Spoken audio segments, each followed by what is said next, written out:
All right, let's jump right in today. Many topics related to the pandemic that we'll be talking about. We'll be talking about an anti-vaccine hearing. We will be talking about lab leak. But first, let's just kind of reset where we are. Coronavirus cases in the United States are now down more than 94%. We are now at the point where we are asking, with so many people refusing to get vaccinated, how much lower are cases going to go? Because this thing is going to keep floating around. Are we getting to about as low a point in daily cases as we're going to get anytime soon? Because the virus is going to keep floating around among unvaccinated populations? I think the answer is not quite yet.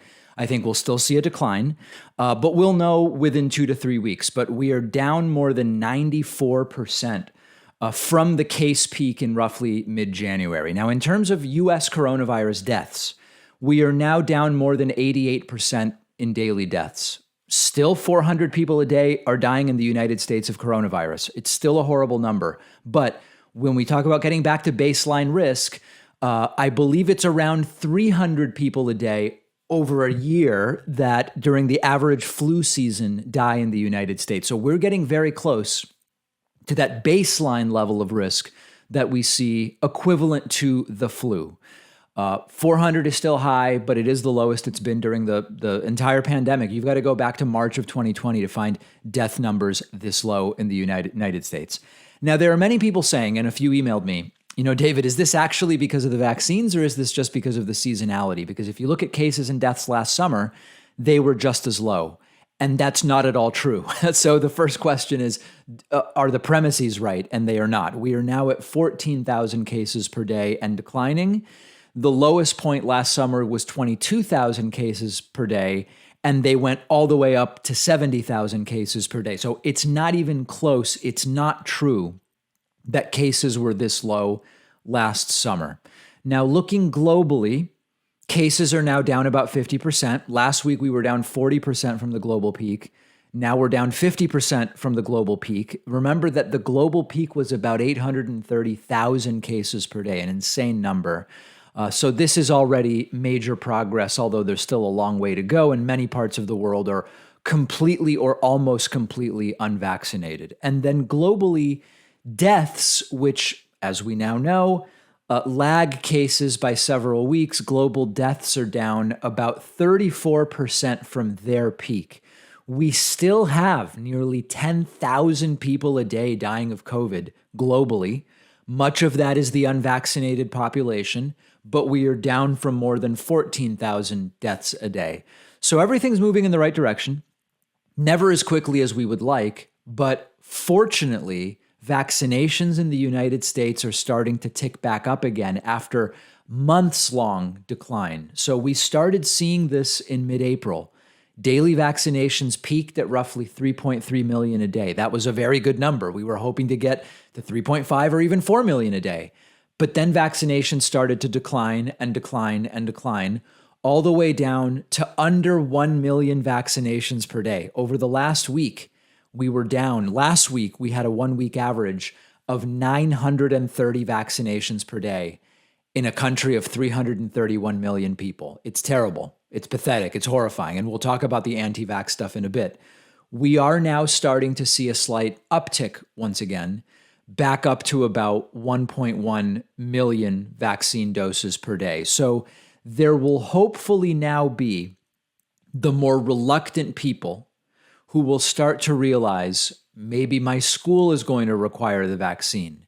Maybe my employer is going to require the vaccine. Maybe the vaccine will be required to go on a trip to the country that I want to go and visit. Maybe you need a vaccine to sit in the vaccinated full capacity section of your local sports stadium, and maybe that will encourage people to go and get themselves vaccinated. Whatever the case, 1 million vaccine doses a day just isn't good when we still have so many tens of millions upon tens of millions of people who could go and get a vaccine. These are widely available. There are countries desperate to get vaccines.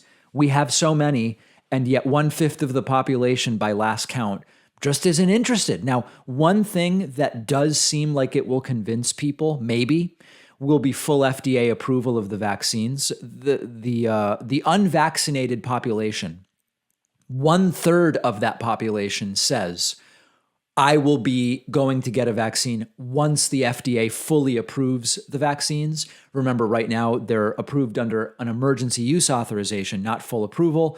So I would love to believe that as soon as that approval comes, 1/3 of the vaccine hesitant folks will go and get vaccinated.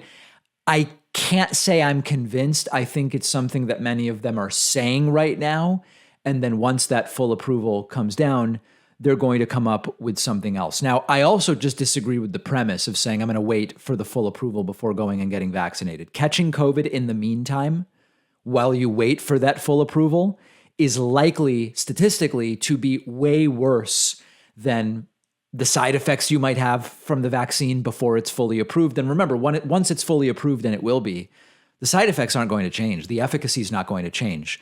But with the approval coming, it would be great to take any of that anti-vax group, vaccine hesitant group, off the table and get them vaccinated. If they're genuinely waiting for full approval and they're really going to go and get vaccinated at that time, great. I look forward to them doing that. I've often had trouble falling asleep when I'm staring at my computer or phone screen late into the night, and that's partially because blue light from screens suppresses the sleep hormone melatonin, and blue light can generally cause things like eye strain or even headaches, but it has not been an issue for me since I was sent a pair of Blue Blox glasses, which block out blue light. Unlike all of the low-quality, mass-produced blue light glasses out there, Blue Blox are actually evidence-backed, made under optics laboratory conditions. These are the blue light glasses you can trust, and they have something for everybody. Lenses for daytime, lenses you wear before bed. They have a prescription version, non-prescription, readers, over 40 different frames to choose from. These are the ones I picked out. I never have problems with it anymore. It's great. Go to blueblox.com/Pakman or click the link below, and you'll get 20% off when you use the coupon code Pakman20, and there's free shipping worldwide on orders over $115.